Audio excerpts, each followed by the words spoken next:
All right, hello, welcome everybody to our first industry hour. Today we're going to be covering materials engineering. My name is Bulos Abdallah, and I am currently advising materials engineering at the School of Engineering Advising Hub here at RPI. What I'm going to do is just share my screen. I have a couple of slides I wanted to go through before we officially get started with our panelists. So like I said, my name is Bulos Abdallah. I will be advising materials engineering this year for the fall of 2023 and spring 2024. Let's get right into it. So just some things for you to expect in this video slash event. If you're here live, I appreciate you being here. Couple of slides, I'm going to be discussing the Center for Career and Professional Development, or the CCPD, just some basic information about who they are, how they operate, and how you can take advantage of them. And then I'll just get right into the real reason why you're here, our wonderful panelists. We have 3 Rensselaer alumni and 1 current student that has joined us. Gonna be bouncing some questions off of them over the next 45 minutes or so, and then I'm going to allow the members of the audience to unmute themselves, or we can read off the questions that they typed in the chat. So what is the CCPD? Actually, let me start off by saying, who is the CCPD? So materials engineers can expect to meet and connect with Emily Sales and Kristen Kettering. Both were my former colleagues when I used to be a career counselor at the CCPD before I started advising 2 years ago. I could tell you right now, I trust both of them with my life, and I'm more than happy to redirect all of you to either Emily or Kristen. They are a wealth of knowledge and they know the industry very, very, very well. So you're in good hands when you do connect with both Emily and Kristen. So some CCPD services and how you can take advantage of the CCPD. You can schedule appointments to talk about anything that's career related. A little blurb down there in that paragraph. One of the most popular types of appointments is resume building or resume critiques, but they do more than just resume stuff. They can help you discover what's out there, what kind of jobs, what kind of opportunities make most sense for your major. You can do interview prep, you can do career fair prep, you can even do salary negotiations. It's something that a lot of students have always been really scared of to do, but that's something that I know both Emily and Kristen are very good at giving their support for students and kind of coaching you your way through that process. They do drop-in hours every day from 1 to 3 p.m. Eastern time. They host a number of different workshops. Right around this time of year, they're doing a lot of career fair prep workshops. I know it's not on this slide, but the career fair this year is going to be September 28th, which is going to be virtual, and September 29th, which is going to be in person. I know a lot of you are undeclared engineers right now, and it probably doesn't make a whole lot of sense to go to the career fair. I would probably argue against that. I would highly encourage you to go to the career fair. It's probably the best thing that you can do for your education and the best thing that you can do for your career, obviously. But why? Main reason is you can talk directly to the recruiters and to the hiring managers that are going to be potentially hiring you in the next year or two. And you can ask them point blank, what is it that you want me to do? What are your expectations for me? That way you have a nice to-do list for you to come back home to, and then you can start working on those, whether it's joining a club, whether it's picking up a specific class, sharpening a specific skill or two. Go to the career fair. I would highly encourage you to do that. Resources on the right, one of the most important ones is Handshake. Handshake, you can find a lot of different things, whether it's people, whether it's companies or organizations, but more importantly, that's where you can go and schedule appointments with career counselors there. And they have a number of other resources. I won't really get into it too much right now, just for, out of respect of time, but I know a lot of the resources is world-class on campus that everybody can take advantage of, whether it's something like you're looking for thousands or more job opportunities, or if you're just trying to explore a little bit more about what you can do and what your degree can do for you. So just a little bit of historical context of what the CCPD have done and where materials engineers in the past have gone. And I don't want to steal anybody's thunder, especially our wonderful panelists here, but just to name off a few internships, co-ops, and full-time employers, you got places like MIT Lincoln Labs, Light Deck Diagnostics, General Dynamics, IBM, and many students will continue their education by going to grad school. Some of the grad schools that have taken our materials engineer majors in the past, not counting RPI itself. If you're thinking about doing a co-term, more on that later. Connor, wink, wink. You've got Columbia University, MIT, Amherst, and then you have University of Michigan as well. Salaries are always one of the biggest question marks that a lot of people have. Am I going to get paid? Am I going to get paid significantly after I graduate RPI with this degree? The answer is always going to be yes. But you also, want to take into effect of something that I call happiness, right? Like, are you going to be happy at this job? But you are going to get paid. I won't spend too much time on this, but if you wanted to look at how materials engineering stacks up against the other engineering majors at RPI, right now it currently ranked as 6 from last year's class of 2022. All right, so let's get right into it. We're going to introduce our awesome panelists that agreed to join us. Angie, why don't you go first? Sure. My name's Angie Marika. I currently work at the Chemours Company, and I live in Wilmington, Delaware. Exciting. You guys all probably know where Delaware is. And I graduated with my bachelor's in materials engineering in May 2018, and then I got my master's through the co-terminal program in systems engineering and technology management, and I finished that in December 2018, just because I took some of my classes my senior year. So that's me. Awesome. Thank you. Next up is Richard. I'm Richard Swartout. I graduated in materials engineering in 2015. I'm actually one of the people who went on to go to grad school. So I went to MIT afterward, did my master's and PhD, and finished in 2021. It's a 7-year program at MIT. And then I now live in Boston. I actually started my own company. So I'm one of the co-founders of the company here called Active Surfaces. We work in semiconductors. We've been operational for about a year or so. Thank you. Matthew. Hey everyone, I'm Matt Fields. I graduated with a degree in materials engineering in 2018. Just a bachelor's, didn't do any co-term or PhD, went right into the industry. Started out at Global Foundries, and then they sold my site to onsemi. So big transition there, but still making semiconductors. Originally from Mystic, Connecticut, now living in Westchester. Awesome, Matt. Thank you very much. And last but not least, Connor. All right. Hi, everyone. My name is Connor. I am currently a student at RPI. I'm a rising senior, so going into my senior year. I've worked in Maryland. I've worked in Connecticut, different internships. Definitely going to talk about that later. I'm originally from Central Massachusetts. Now I go to school at RPI in Troy. So obviously that's my name. There's some question marks about when I'm going to graduate. So I'm finishing my undergrad this year, but definitely considering RPI's co-term program for a master's degree in materials engineering. Cool. Awesome.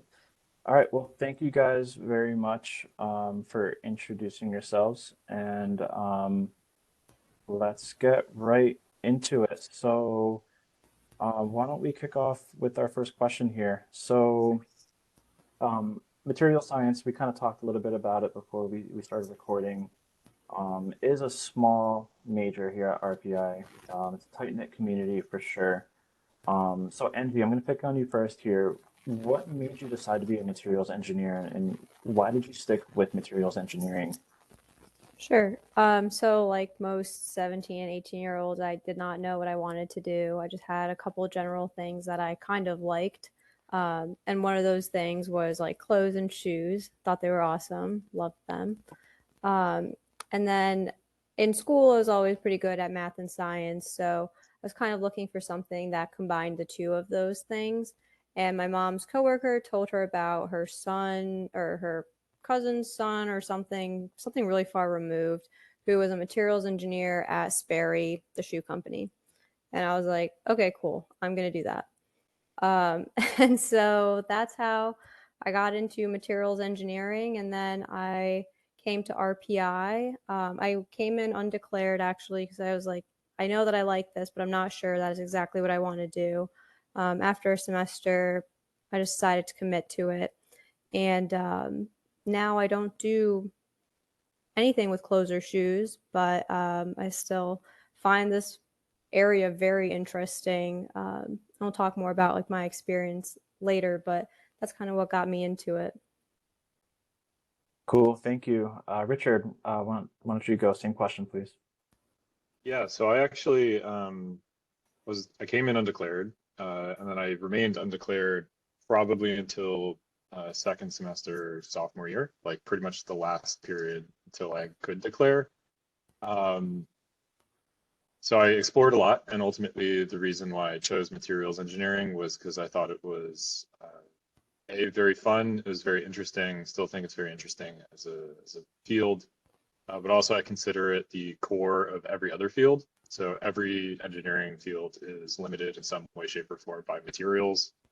And so materials will always, pushing material science and pushing materials engineering will always push other disciplines forward as well. Thank you. Matt. So I took a bit of a circuitous path here. I went in knowing I wanted to be a mechanical engineer, and then took the required materials engineering course, found that I liked that, added that on as a dual major, and then got further in mech classes and found maybe I don't like this that much. So then dropped that. So there's definitely room to explore, whether you're undeclared or even if you change majors. You're there to find out what you want to do. Awesome, thank you. And Connor. Yeah, so like most of everyone else, I also came into RPI undeclared and waited until like the last possible like week to declare a major. I took the 1600 like intro material science class, and I had like the best professor for it. I don't know if any of you know, Dr. Richard Siegel was my professor for the 1600, and absolutely like opened my mind, totally like made me want to be a materials engineer, like almost like just like him in a way. Like he was definitely very inspirational to me and just made me really appreciate like what you can do when you understand like the properties of materials and how you can manipulate those and make new things, change things. And I also really liked fractography. When he talked about that and took pictures of it, that really like sparked my interest and still has me like gripped to this day. Awesome. That is so cool, you guys. Thank you very much for sharing that info. All right, so let's get into the next question then. NG, Richard, Matthew, this question is really more for you. Connor, I have a backup question for you towards the end here. NG, when you were a student, did you know what you wanted to do in life after RPI? I think all that I wanted to do was travel and have enough money to go on vacation. That about sums me up. Cool. So no.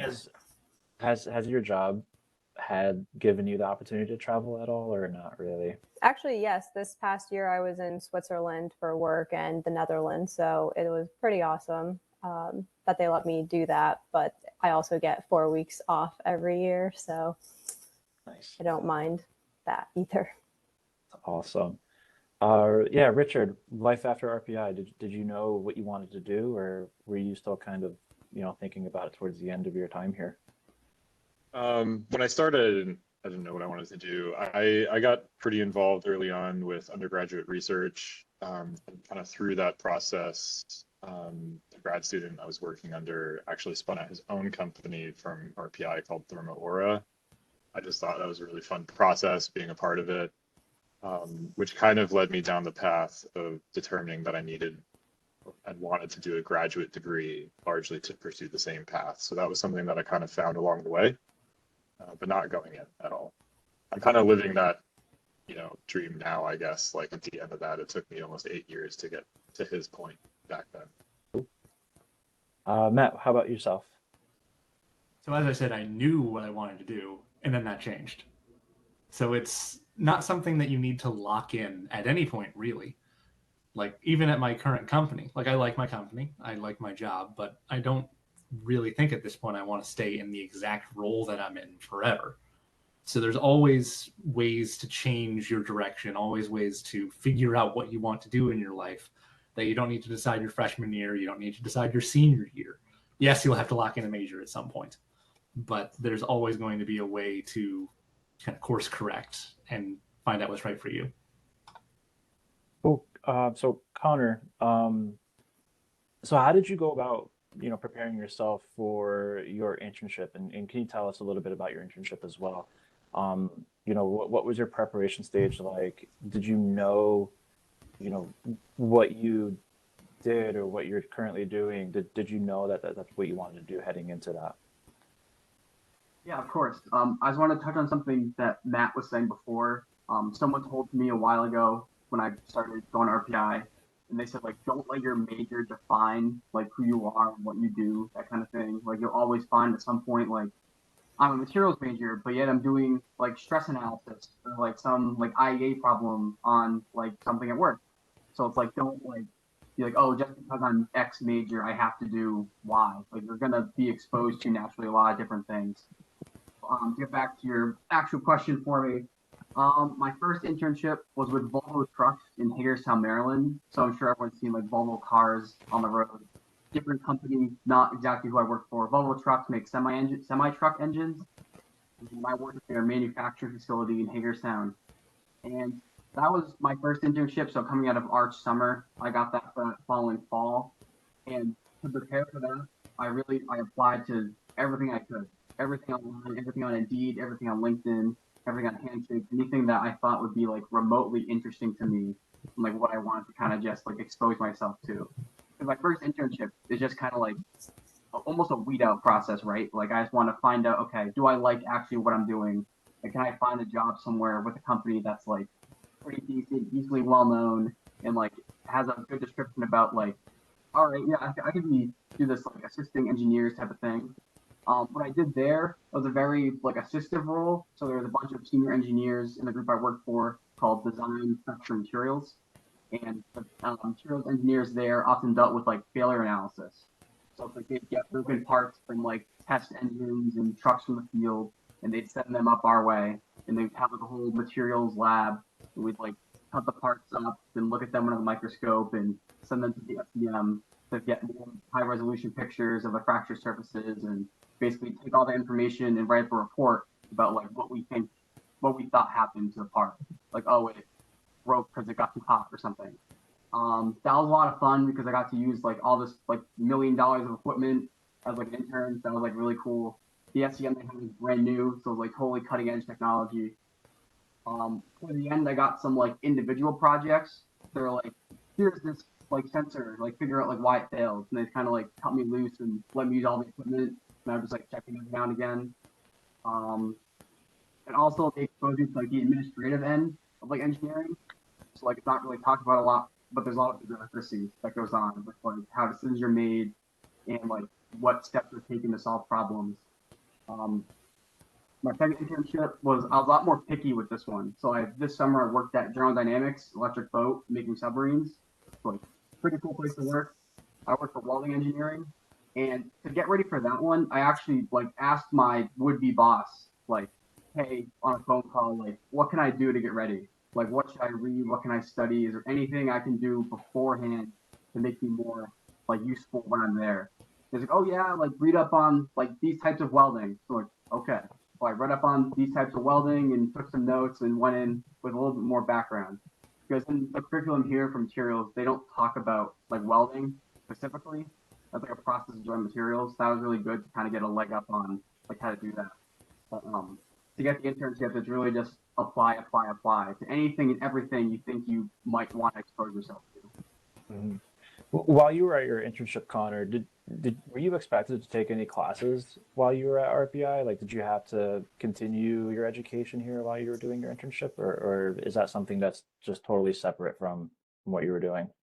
Good question. That's I've heard from friends of mine that like they've had the option to like continue working at their respective companies, not specifically General Dynamics or Volvo, but I've heard of that happening. I wasn't expected to take any classes or anything, but I think going into it, like the older you get, like at least as a college student, the more classes you take, the more ready you'll be naturally. Just like being able to recall certain pieces of information, being more well-rounded. That's all like comes with age and time.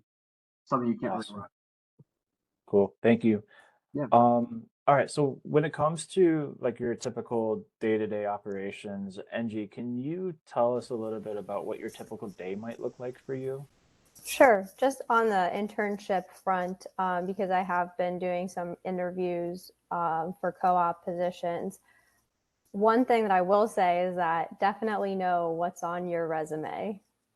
If you put your resume through ChatGPT, just at least check it over and make sure you know what you're talking about when you're at the interview. That's a big one for me. That's really good insight. That's something that we would always talk about at the CCPD, and that ChatGPT wasn't a thing 2, 3 years ago when I was career counseling, but I can imagine that being such a tempting resource to use, but we're just not 100% there yet, unfortunately. But that's really good advice. Thank you. Yeah, just check it over and make sure that you actually know what you put on there. So you asked what my typical day looks like. I recently switched roles at my company to go from a materials engineering consultant to a technical service scientist. So if it's okay, I'm just going to talk about both things. Absolutely. So right now, my company allows me a very flexible hybrid schedule. Since I do have a lab, I can choose. I do have to be in the office some amount of time, but that's really up to me. I can pretty much do most of my work from home, but if I have something that I need to do in the office, I can go at any point in time. And it's not like I have a strict schedule. So I got really lucky with my company. They give me a lot of flexibility, but that is a potential option for materials engineers, especially in today's society. Not everything is in the lab. Some companies have lab techs that can help you do the lab component, and then you end up doing the analysis just because there's so much workload for you to do.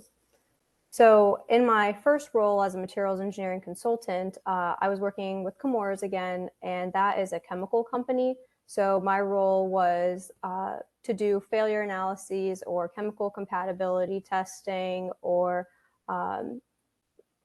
speccing out new equipment for different processes that we might be putting in. So basically, it was a lot of broken parts that would come in, and I have to figure out what are the damage mechanisms for these things, what other materials could I use with this process so that we don't see these damage mechanisms, or how can I select a material that will corrode or deteriorate in a way that is easier for us to inspect and find and will give us longevity.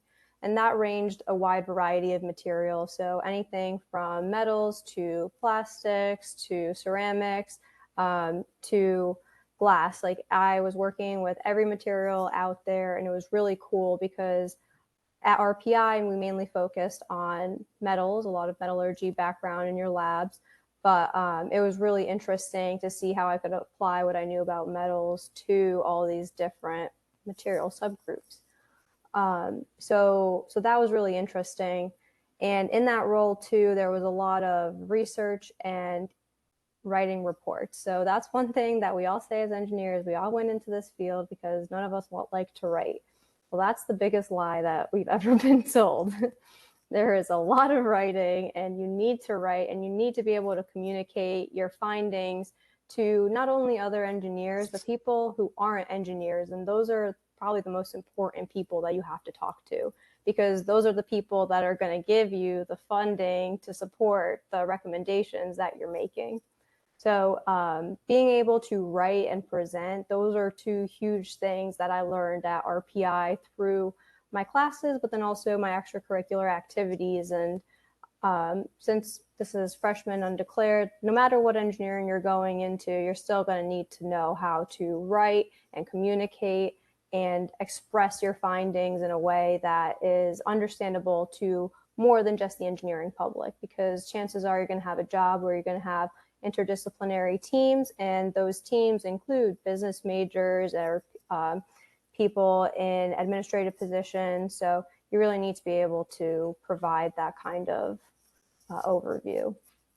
Now I work as a technical service representative, so still doing a lot of reading, writing, and talking and working with different groups of people, but it's just a little different. Instead of doing failure analysis, now I'm working on like global alignment strategies for our plant sites and making sure we're making product that conforms with regulatory compliance and all these different less material specific properties, but more like the business aspect of working. So that's kind of where I'm at now. Yeah, a lot of people will skip over a lot of those skills, the communication and the writing skills. Those are very, very important. And as a career counselor, we would always try to, you know, throw that out there for everybody to hear. But sometimes not a lot of people would kind of listen to us. So I'm really happy that you mentioned that. Matt, I'm going to skip you, Richard, real quick here. But Matt, can you tell us a little bit about your day? Did you find that it was drastically different when on Semi you took over your division at Global Foundries, or it's what was very, very different because of what the two companies make. So it's all computer chips, all semiconductors. But Global Foundries makes a lot of server chips, which go into server farms. So very complicated, tons, like trillions upon trillions of individual transistors on each chip. They made some RF chips as well to go into phones that were a little less complex than that, but still billions of devices. Now on Semi, mostly makes what are called discretes. So it's one device per chip, which you might think, oh, that sounds much easier to do, but it just comes with its own challenges. So I am a defectivity engineer. I own the full inspection flow from the start of our fab all the way to the end of our post fab. So we start with basically a bare disk of silicon, and we go all the way to the end with a functioning and tested chip, or many chips per wafer, that then get sent over to assembly. So my day is signal tracking. I look at tons and tons of trends to see if anything is more defective than we expect it to be. I also look at the end of the line to see if there's any like really bad defects, like cracks, that we might have to scrap an entire wafer for. But it's all just a lot of detective work and a lot of, as Engie was saying, communication. In order to get the work done, in order to track these signals and stop them from happening again, it's all about storytelling. It's about being able to put together what is happening and tell the people who need to know what they need to know. And usually try and get your version of the story in and convince the people to do the actions that you think are necessary. So yeah, just to echo what was already said, focus on those communication skills. You can have the best technical skills in the entire world, but if you can't convey that, then you might as well not have those skills at all. It's fascinating. Matt, thank you for sharing that. Richard, I kind of wanted to pick on your background here as founding your own company. What was that like? And do you feel like your typical day is different than Engie's and Matt's here? Yeah, my day is definitely very different. It's very modular. I would say, actually, right now, I think I've been going on almost a year. My entire workflow is just straight up business. I don't really do that much technical work anymore. It'll transition back, but the nature of a startup is you have to fundraise, and part of that fundraising is talking to investors, talking to stakeholders, talking to end customers, and trying to navigate, compile a story around everybody who might be interested in seeing your technology come to light. So I will echo the communication aspects of engineering. I don't think it would have been possible for me to even start this company or try to get it off the ground if it wasn't for, both the experience at RPI, but then, after that of kind of storytelling and the engineering communication side of things. I will say that like now as an employer and someone who hires, it's quite common to do like job talks at PhD levels. Like you actually have to do a technical presentation. And I usually find it's a mark of a good engineer to not only communicate something that's extremely complicated in a very digestible way that someone who's not technical can understand. So that's something that I definitely hire for. Awesome, thank you. So Connor, just similar question. Typical, day when you were away at your internships. Could you tell us a little bit about like what your favorite part about being away on those internships and those experiences? What were some of the things that really like stuck out the most to you? Yeah, of course. So I'm sure everyone's familiar with the concept of like adulting, but like really when you're on an internship, that's like a pretty good way to put it because now you're like, okay, I'm like not a student. I'm like being kind of treated as like an engineer working at this company. So at Volvo, I think my favorite part of every day was like kind of, I never really knew what I was like getting myself into, which like as a student, that's like frustrating because like you're kind of like, okay, I wake up, I go to class, that's like my day, I do homework, rinse and repeat. But like when I was at Volvo, it's kind of like, okay, I wake up, I get ready, I get there, and I don't really know what I'm in for. So it's like they might plop some mysterious broken part on my desk and be like, explain, like go, start talking. Or it might be like some surprise meeting. You don't really know. But in a more structured day, I really enjoyed working with like the technology, doing the hands-on like SEM work was really exciting for me because at RPI, there's only a handful of classes that you directly do that for, and like that's what your workload is for those classes. I can talk about those later. But yeah, definitely the hands-on work was really exciting for me. Didn't really do a lot of that yet, and definitely like working with other engineers, just collaborating, sharing ideas, explaining processes to me, kind of getting caught up on the industry and the workflow all at the same time. And that's kind of a big part of it too, internships. Like you spend like, I'd say like half your time like actually working and helping with projects. The other half is like playing catch up. Like, okay, what do I need to learn to be able to work on my projects? That kind of thing. At Electric Boat, it was similar situation. We had a whole welding lab, so a lot of working with like actual shipyard welders, doing experimental welding, and just kind of like learning that whole process. Something I've had no idea, even just kind of like as big as it is, welding engineering is a huge part of what they do. And again, just working with the people and working with the other engineers and the tradesmen was very like it was a great part of my day, being able to like share those, get those experiences with people. Very cool, very cool. All right, thank you everybody so far. Everybody's doing great. Kind of going into the next phase of these questions here real quick. So there is a lot to do on campus. I mean, there's a lot to do off campus too, but let's just focus on the things that you can do on campus. A lot of our first years right now are discovering a lot of different things that they could do, such as studying abroad, joining professional groups, getting involved with clubs and organizations, Greek life, extracurriculars, so on and so forth.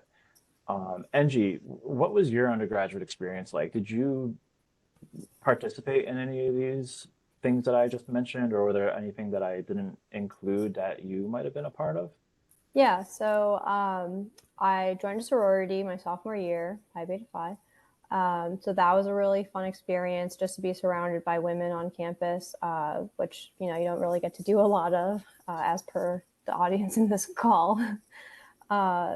But also I studied abroad my sophomore year, second semester, and I went to Singapore and I got to study at Nanyang Technological Institute. And say I got to study, but I really got to take some classes while I went around the world and like kind of learned some stuff. Well, I learned a lot of stuff, just not all of it, pertaining to my major. So I loved my study abroad experience. I will tell anyone that will listen about it. Could talk for hours. I got to go to all of these cool little countries I likely would never have gone to if it weren't for my study abroad experience, just because they're 24 hours of flying away, and I'm never going to take 4 months off.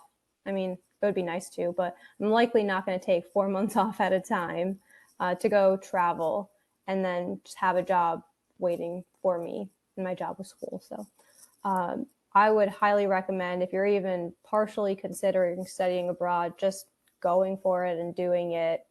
You won't regret it at all. The worst thing that's going to happen is you don't like it, and then you come home and then you don't ever have to travel again.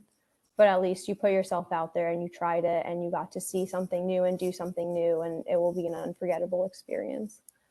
So I also- question for you, Angie, real quick, then I don't mean to cut you off.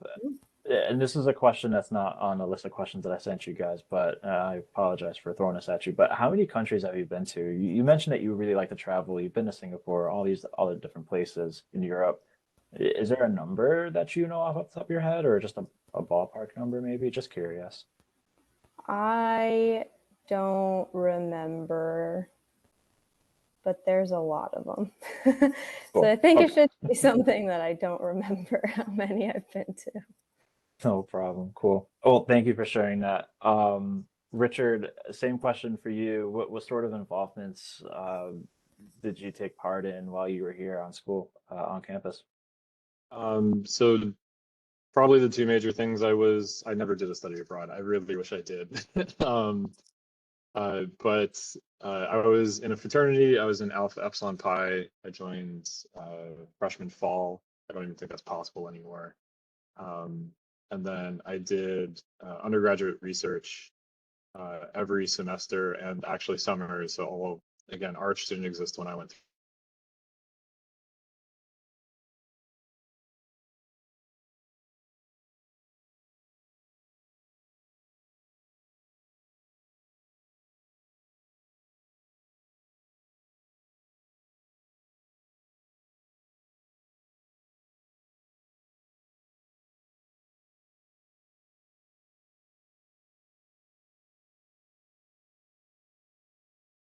My back.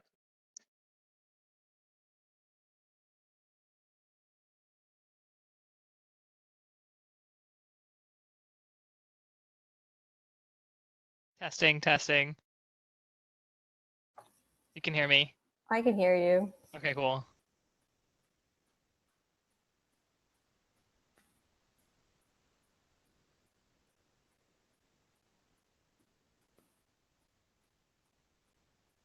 I guess just us three had the best service. I don't know. Whoops. Weird. Yeah, that is weird.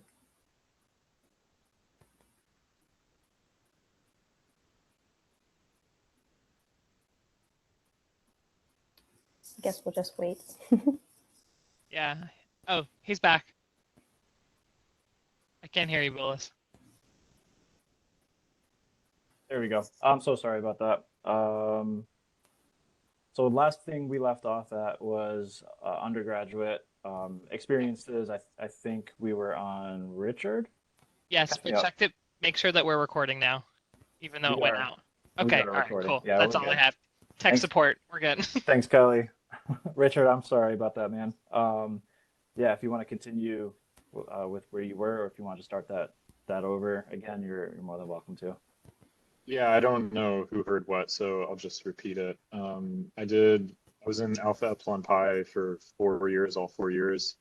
I got pretty involved. I took a lot of house leadership positions, became president. So really spent a lot of time doing that. And then when I wasn't kind of doing that sort of more social activity, I was doing undergraduate research in various labs. So I worked for Professor Ramanath for a while, and then, like I said, worked at a company called Thermo Aura, which was spun out of his lab, and then worked for Professor Tomizawa in glass science, pretty much up until I graduated. Matt, sorry that we lost you there, but I'm glad you're back. It was on my end. No worries. So similar question, what sort of involvements were you a part of? And then if you can also include any sort of advice that you would offer to our first year students that are exploring such opportunities, that would be awesome as well. So I was really heavily involved with the RPI players. which I hope everyone is already aware of if they're doing their advertising right. So it's the theater group on campus. I was an actor in a lot of productions. I directed a few productions. I basically lived in the Playhouse. And that was as formative to me as my classes were. Just being able to present today, I largely owe to getting up on stage and making a fool out of myself. So it's a great experience. Highly recommend that. But to broaden it out, not everyone wants to do theater. Joining any club, really, just gets you a community outside of your classes, gets you to learn something that hopefully isn't directly related to everything that you're putting so much effort into all the time. And it'll kind of broaden out your resume as well. I think, like, I can't guarantee this because I can't ask my manager exactly what got me hired, but I think it contributed to be able to say, hey, I do this other thing that is a skill that might help here, but isn't directly related. Besides that, I also did some undergrad research with Professor Lewis. I did some work in Python and C++, which it's about a later question, but I'll also say learning to code beyond Comp Sci 1, highly recommend, whether it's through research or through additional classes. Being able to do something in 10 minutes that takes everyone else at my company like 4 or 5 hours looks pretty impressive to other people. Awesome. Thank you. All right, so we're starting to kind of come up against it a little bit in time. So I'll probably ask another 2, maybe 3 more questions, just depending on where we're at. And then I'm going to open up the floor for our audience to ask their questions. I think the next question, I'm going to kind of go into a little bit more on the academics here. Everybody knows RPIs, it can be very difficult. It can be pretty challenging here. A lot of people thrive in those challenges, and some people kind of need that additional support in order to find that success. So, NG, I'll start with you here. Were there any courses that you found to be most challenging while you were here at RPI? And if so, what kind of tactics, what kind of strategies, or what resources did you take advantage of in order to ensure that you found success?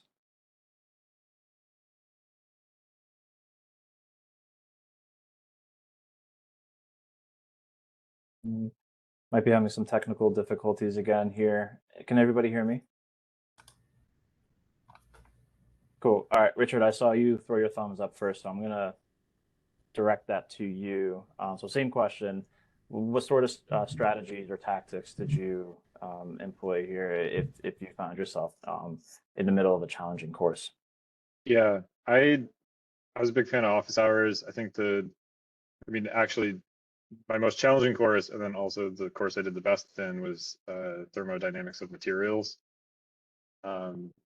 And it was a very tough course. I actually think it's probably also the best course taught by the department because it's something a lot of material scientists I know don't even know it out of like MIT. But yeah, office hours. I think that's the benefit of the material science department in general, just being kind of small, is that like you can always really get really long FaceTime with professors. I don't know if that's other people's experiences, but that's, I think taught me a lot in my own education. Cool. Matt, how about yourself? So for me, having a study group was what got me through a lot of it. Like just having people to bounce questions off of. Like, yes, I went to office hours and that's useful, but there is some level of, oh, I don't want to ask a stupid question. If you're with your friends, you can ask whatever stupid question you want. And more than that, we kept each other accountable. Like if one person just wasn't keeping up with the work, people could just help them. But if they were just being lazy about it, we can give them a bit of crap about it and keep everyone moving forward at roughly the same rate. NG, are you with us yet? Bummer. Okay. All right. Well, we're working on that behind the scenes. Connor, I'm going to throw that same question at you. So, you're still currently a student. Are there any sort of resources on campus that you personally had some experience with, in order to maybe, turn, some things around in your favor? Yeah, of course. Like echo what's been said before. I'm a huge fan of like going in person and see professors and talking about stuff. So office hours are definitely one of my biggest like go-tos. I'm pretty involved in the materials engineering club on campus, the Professional Society Material Advantage. So I highly encourage anyone who's a materials major to reach out to me. I can drop my email in the chat towards the end here. But yeah, we have a pretty tight knit group of people that just really love working together and helping each other out with all kinds of classes. We have like back work drives, all that kind of stuff to like help each other out and see, how things are done in the past. But yeah, I think study groups and office hours are definitely like what really helped me through like the tougher classes. Cool, awesome. NG, sorry about the technical issues there that we're having. I'm pretty sure it's all coming from my side. But anyway, the question was, what course did you find most challenging while you're here at RPI, and what kind of tactics what kind of tactics or strategies or resources did you employ in order to turn your luck around?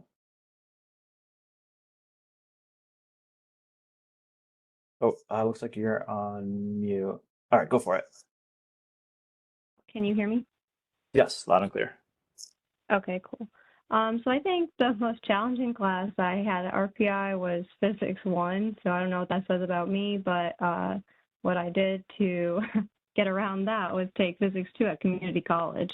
So keep that in mind. Let's see.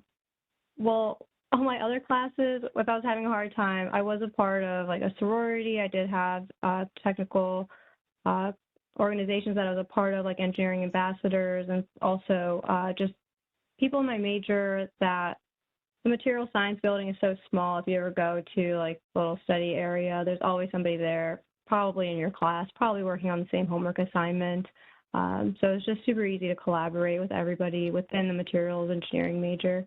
But just knowing that like I had those resources and definitely utilizing office hours. Sometimes it can be scary to go talk to your professor and tell them that you don't know what is happening or you don't fully understand something.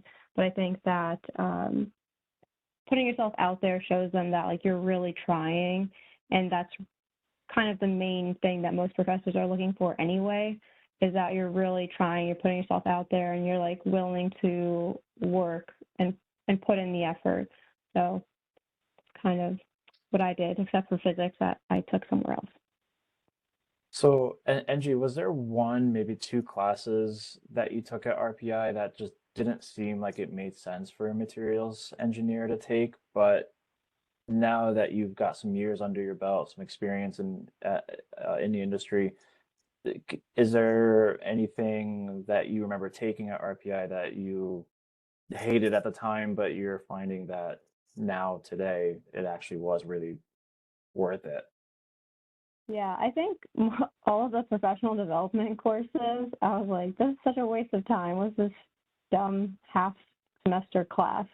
But really, I think that my P3 experience, one of those lectures that we had, I feel like could have been its own semester's worth of a course. And the topic that we talked about was ethics in engineering and the trust that society puts on engineers to do the right thing and make decisions that are best for the community and the people in those communities. And that really has resonated with me more and more the longer that I work. Like I think about that all the time. My first role, like I said, it was a materials engineering consultant for a chemical company. And I had to constantly remind myself that the work that I was doing, the decisions that I was making, they would directly impact the people that work at those plant sites. Like these are actual human beings that could have some corrosive toxic chemicals spill on them because I didn't do my due diligence and pick the right materials of construction, and I didn't tell them the damage mechanism that they should look for. And I know that there's other systems in place and people to check your work, but I think it's so important that we remember as engineers that society has really put us in this place that we have a lot more power than we think that we have, and we need to make sure that we're using everything that we've learned to make decisions in the most well-rounded, thought-out way. And we're doing it not just for ourselves because we're a part of these communities, but there's actual people on the other end of the decisions that you make. So one thing I wish I paid more attention to probably, and that I feel like would be a great addition, is an ethics and engineering course, which it seems like this new course that you're teaching now kind of talks about. But I think it's so easy to forget that as engineers, like we do owe it to society to do what's best. So that's probably, that's my spiel on ethics. Yeah, no, that's great. And we as advisors are asked all the time, like, why do we have to take professional development? Like, so I'm literally just gonna clip your answer and just play it on repeat every time somebody asks me that question. I'm sure Kelly and Karen could probably agree with me on that. So Matt, Richard, like, would you guys agree professional development at RPI, is that something that you took as well, or was there maybe a different class, or that, maybe a different mindset that you were having? I mean, I certainly agree, though I would also say if it's still offered, there is just a full-on ethics class that I took while I was there that I very much enjoyed and very much comes in use every single day. So that's not like a required course, certainly wasn't while I was there, but definitely do it if it's an opportunity that you can do. Yeah, Richard, same thing. What are your thoughts? I mean, yes, professional development. I mean, the methods, there was one I remember for hiring. My wife also was at RPI, and pretty sure she got her job, like, interviewing with the STAR method. Ethics, yeah, totally agree. I mean, I work in, like, my industry is generally novel semiconductor technology, so like beyond silicon work. It's actually quite strange how rare it is that people are actually ethical with like chemistries they use, or technologies, or even just like random things. Like I think you mentioned like OSHA issues and EPA issues. Not to get too into it, but like there's people who actually lobby against like regulation for health in my own industry. So I highly recommend thinking about ethics as you kind of develop, because you got it. As the younger generation, we're the ones that are going to be most affected long term. So got to fight the good fight, right?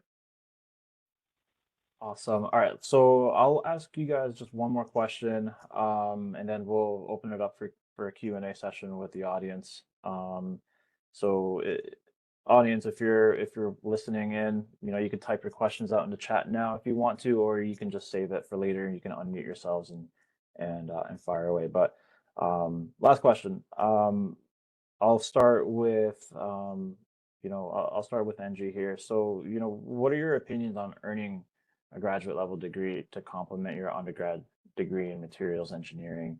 Like, in your experience, do you think it's something that is necessary in your career plan, or if it's something that's worth it? What are your thoughts on that?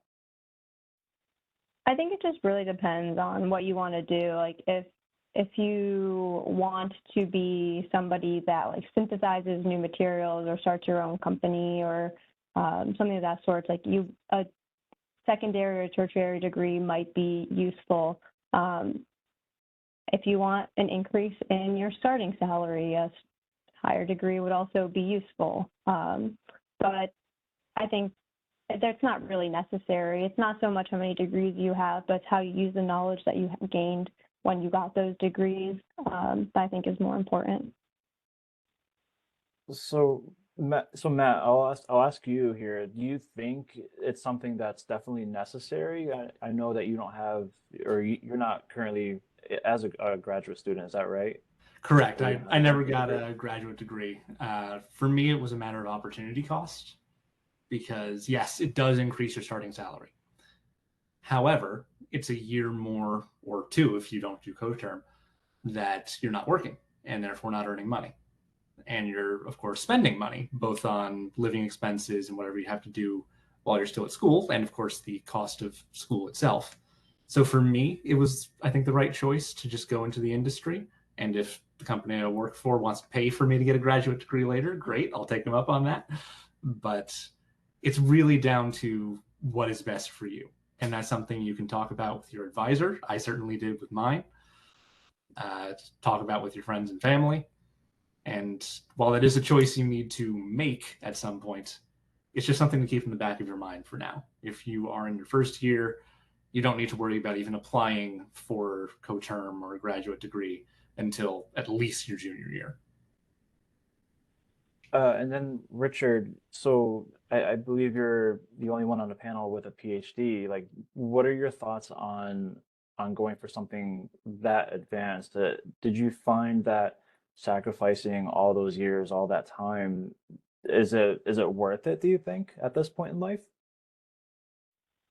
That's a great question.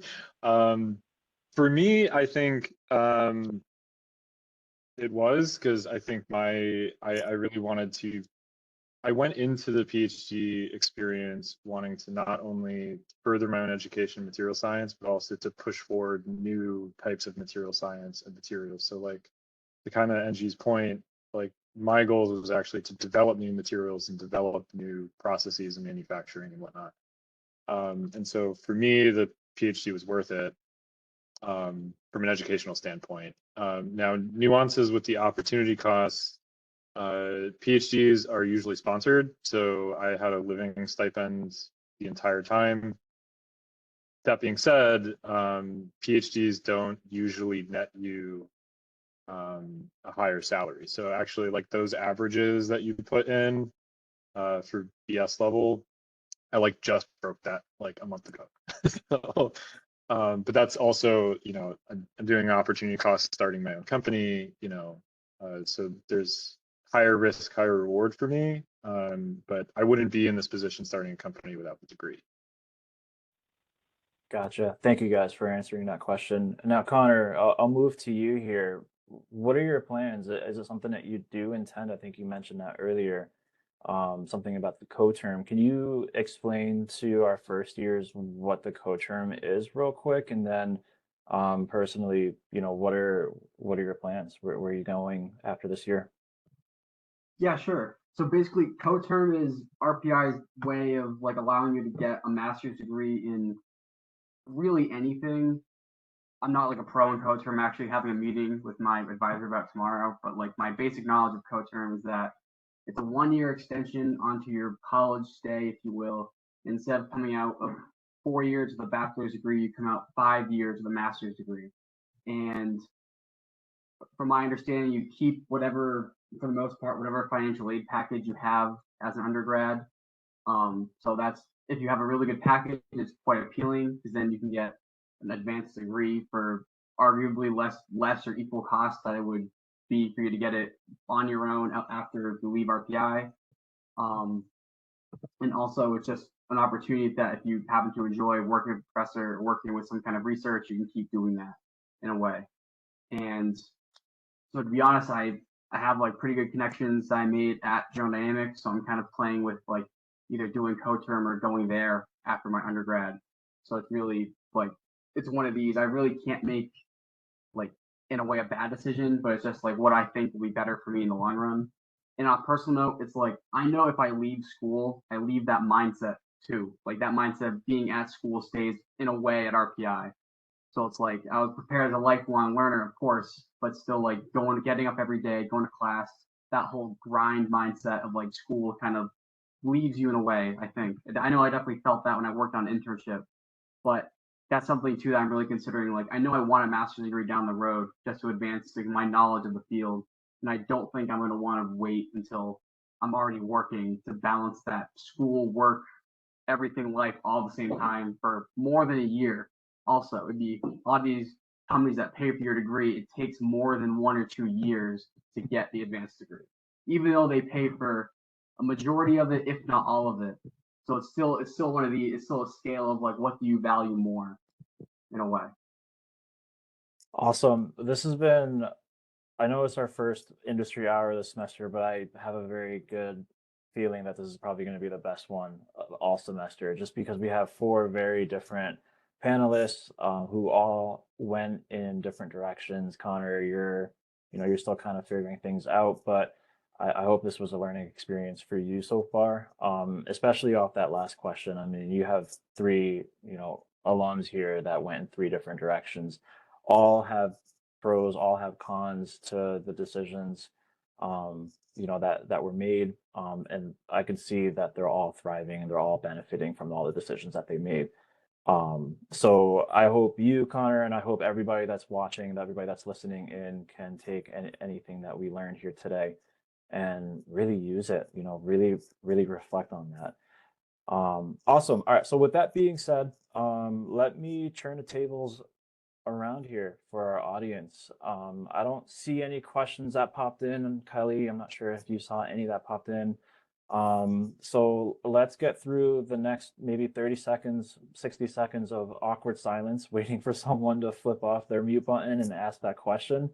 And then we'll go from there. And if not, I might have another question or two for our lovely panelists here, just to kind of break that silence. So, yeah, who wants to be that first brave soul to step up and ask the first question? Connor, I noticed that you threw in your contact information in there. I really appreciate that. For anybody that is watching, I will do my best to remember to throw Connor's contact information on the video towards the end of the video, in case if you wanted to connect with Connor. So yeah, so I'll shut up now for a second. Who's got a question for us? As we wait with this awkward silence, there's a lot of chatter about ethics, and we do have an ethics and engineering course now in the ISYE, so industrial department. So I highly recommend, if you have a free elective or an engineering elective for some majors, to check that out. And more than welcome to ask me. I typically advise the ISYE majors.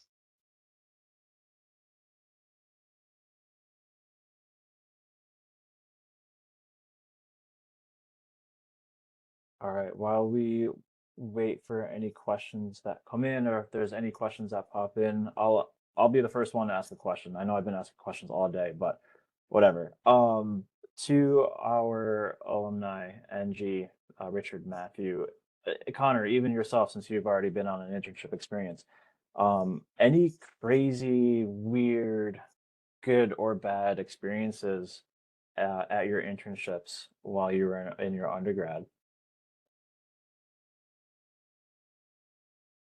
that you remember? Since you said crazy, my internships were at Pratt & Whitney, so actually very different field than what I'm in now. And one summer while I was there was the summer that Pokemon Go came out. And everyone, like not just the interns, but seemingly everyone on site was playing Pokemon Go. Now, Pratt & Whitney makes aircraft engines, including for military aircraft. So, with everyone on their phone playing Pokemon Go in this factory, it proved a security risk. So, there was several emails and posters out about how Pokemon are not American citizens and they're therefore banned on Pratt & Whitney property. Very interesting. Very interesting. I was an avid Pokemon Go player during that summer as well. Kelly still thinks I play it today, but I promise you I don't. You do. I know that's what you're doing at your desk, right next to each other. There's a gym right outside our office. I can't help it sometimes, guys. I'm sorry. Yeah, NG, Richard, Connor, anything that kind of stood out to you from memory from back in your internship days? I think that I did an internship, so I did the co-terminal program, and stayed only one extra semester because I added on classes my senior year. So I had a little heavier workload, but I got to leave earlier. And through my master's program or my degree, I got an internship with Express Scripts, doing kind of like project management. It was called Scrum Master. Apparently that's like a real term that computer science people use. It's an actual job title. And it was just basically project management of computer science majors, software engineers. And I learned that I just really, really didn't like that. And so I think that is just like a really important thing to learn, in your internship. So whatever internship you can get, it's worth trying because it's only 3 months, sometimes 6, and you can learn a lot about what you like and don't like and how you're going to structure your career path after that. So it's not crazy or fun, but it was really boring for me. I made a blanket during work. Love it. I guess we could wrap up unless if Connor or Richard, if you have anything that you wanted to add or include. I mean, Matt, Angie, if there's anything else that I might have missed that you feel like we should toss into this industry hour as well. It's just a general point. Like it was one of the questions I guess we didn't quite get to that was listed, but I don't tend to use directly what I learn in my courses, like on the job, but having the background information of all of it has been important every single day. So definitely, of course, do your classes, learn the formulas and do all the math, but do it knowing that understanding it is a lot more important than the exact formula. Like it's what goes on in the background and the way of thinking that has been much more important in my day to day. Cool. Good advice. All right. I think we could wrap it up. Thank you all very much for listening, for watching. Angie, Matt, Richard, Connor, thank you all very much for your time. We really appreciate it. This was a huge, awesome, tremendous learning opportunity, not just for the students, but for me as an advisor as well. I'm definitely going to be taking a lot of your pointers, all of your advice with me to every single one of my appointments with my materials engineering students. So thank you all very, very much. And I will end the recording and the video here. So thank you again. And we'll see you guys around. Thank you. Thank you. Thank you.